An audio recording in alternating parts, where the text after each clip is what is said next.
Hey, Pastor Josh here. We are reading Genesis chapter 42, verses 27 through 38.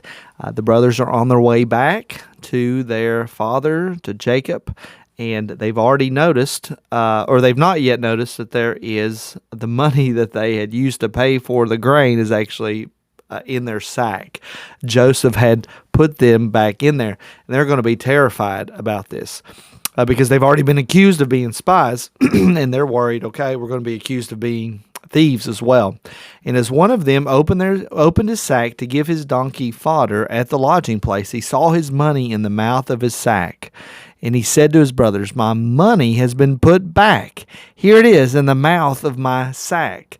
At this, their hearts failed them. And they turned trembling to one another, saying, "What is this that God has done to us?" And I think that's an attitude that we need to change. We need to realize that anything that we do is not overlooked by God. God takes notice of everything that happens.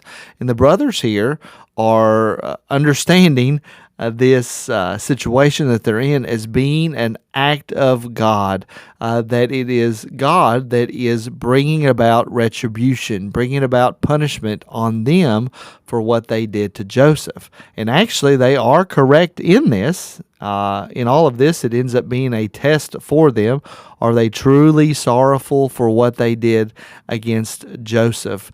And I think we need to ask ourselves a similar question. Are we truly sorry for the sins that we commit, for the rotten, sinful attitudes that are in our hearts? Are we sorry for them? Are we truly repentant? When they came to Jacob their father in the land of Canaan, they told him all that had happened to them, saying, "The man, the Lord of the land, spoke roughly to us and took us to be spies of the land." But we said to him, and notice we're repeating this again. There are a couple different places where the narrative repeats the same thing. We're not getting any new information. This is another one of those sections. It's almost like a cosmic underline.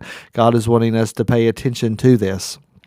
The Lord of the land spoke roughly to us and took us to be spies of the land. But we said to him, "We are honest men. We have never been spies. We are 12 brothers, sons of our father. One is no more. The youngest is this day with our father in the land of Canaan." Then the man, the Lord of the land, said to us, "By this I shall know that you are honest men. Leave one of your brothers with me, and take grain for the famine of your households, and go your way. Bring your youngest brother to me.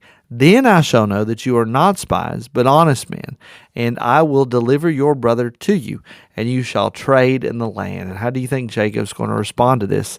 As they empty their sacks, behold, every man's bundle of money was in the sack. So it wasn't just one of them, it was everybody.